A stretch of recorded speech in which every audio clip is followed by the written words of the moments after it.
So ఆయన బలగంతో మామూలు success ని కొట్టలేదు ఆ ఏజ్ లో. అంటే భగవంతుడు మనకి ఏదైతే రాసి పెడతారో అది సక్సెస్ అయినా కూడా ఏ ఏజ్ లో అయినా దక్కుతుంది అని తెలిసింది. చాలా న్యాచురల్ గా కనిపిస్తారు బలగంలో.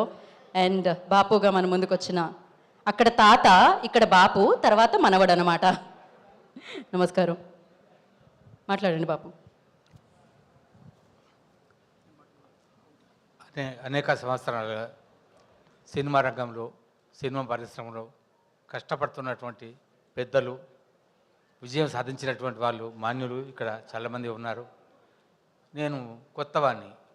ఇప్పటివరకు 78 సినిమాలు అయిపోయాయి. అందులో కొత్తవాడిని నేను. నాకు సినిమా రంగం గురించి తెలియదు, నాటక రంగం గురించి తెలుసు. నాటక రంగంలో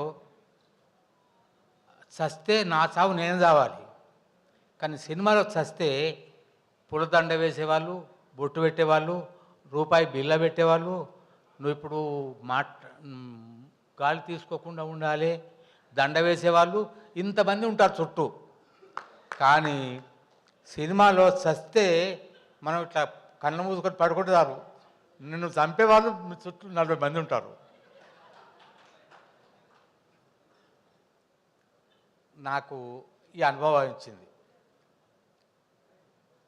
ఇక్కడ దానికి సంబంధించినటువంటి వాళ్ళు చాలామంది ఉన్నారు. మొట్టమొదటిది సినిమా కాదు, అది కొత్త పోరడు. దాని తర్వాత మల్లేశం నా మొదటి పిక్చరు సినిమా అంటే అనడానికి. ఇది 68 ఏదో ఇప్పుడు ఉన్నది ఈ బాపు. అందరికీ నమస్కారాలు, ధన్యవాదాలు.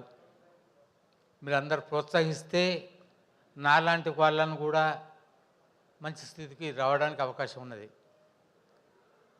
బాపును ప్రోత్సహించండి. మీ బాపును ప్రోత్సహించినట్టు చిన్నపిల్లలు ఆడుకుంటే మంచిగా నడుస్తున్నా అంటారు. ఇప్పుడు నాకంటే ఎక్కువ కాలం ఈ భూమి మీద ఉండేవాళ్ళు మీరందరూ కూడా. నేను మీ అంతకాలం ఉండలేను, ఉండకపోయినా కూడా నన్ను నడిపించే బాధ్యత మీదే.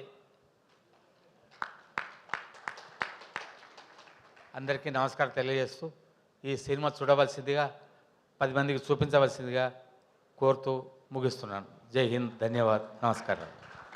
బాపు నువ్వు తోపే. నీ సావు యాత్ర కూడా బలగం ద్వారా చూపెట్టినావు, నువ్వు సత్తవని బెదిరించి బాపులో చూపెట్టినావు. Thank you so much. బాపు తోపు రచ్చ